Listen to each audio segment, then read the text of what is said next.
ઓલે આવો બિપિનભાઈ. ધનભાઈ બેઠા સીવી હા આ છોડવા ઉપાડ્યા છે આજ પેલા વેલા હા જોતો જો કેવો ફાલ બેહી ગયો છે એમ હા ફાલ તો સારો દેખાય છે હા નહીં વાંધો આવે પોર કરતા કદાચ મણક વધારે થાય કે ઓછી રહે એટલું ઘણું ખરું થઈ જાય એવું છે. એ બિપિનભાઈ પોર કરતા મણ ઓછી કા વધારે પોર કેટલી થઈ તમારે માંડવી? પોર મારે 6 વીઘાની હતી.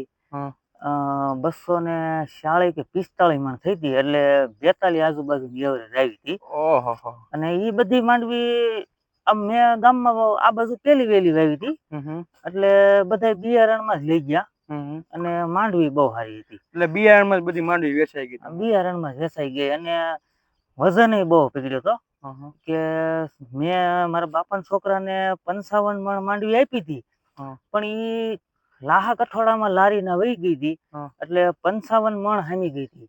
કોઈ માનવામાં ન આવે પણ 55 મણ હામી ગઈ હતી અને બધી ગામમાં જ બિયારણમાં વેચી નાખી હતી. આટલું બધું ઉત્પાદન આવ્યું એનું કારણ શું? કારણ તો મેં 35-40 દિવસે સ્ટીમ આલ્ફા માર્યું હતું અને મહિના આપડે ઓલું મોલ રક્ષાનું આવે ઈ? હા મોલ રક્ષાનું ટીમ અલ્ફા. હા ત્યાં ડબલું પડ્યું છે હું તમને બતાવું આગળ અને ઉભા રહો ડબલું લેતા આવું પેલા.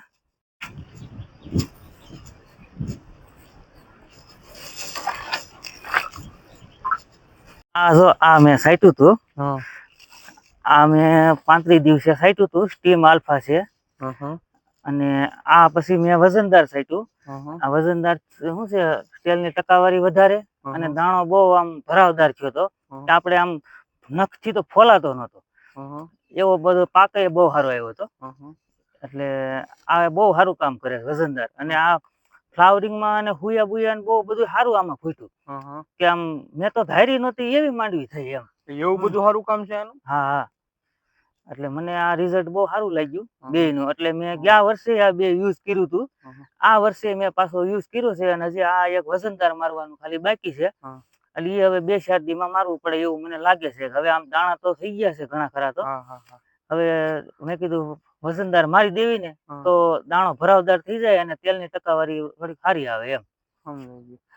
હવે આપણે આપણા ખેડૂત મિત્રોને શું કહીએ મારે કોકને કેવું હોય કે આ સ્ટીમ આલ્ફા વજનદાર છાંટવું હોય છટાઈ તો ખરી ને?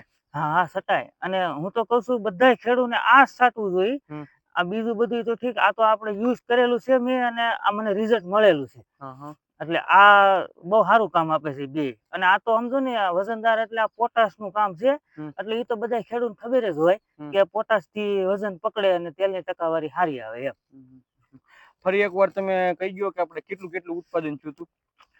ઉત્પાદન તો મારા હિસાબે 42 મણ જેવું થયું હતું એટલે ઓણે મને એવું લાગે છે કે એમાંથી લગભગ દાણો ઓછો તો નહીં જ રે. પછી હવે છેલ્લે હવામાન શું કે છે પણ આ કરવા પછી મને એવું લાગે છે કે લગભગ થઈ જ જાય એમ.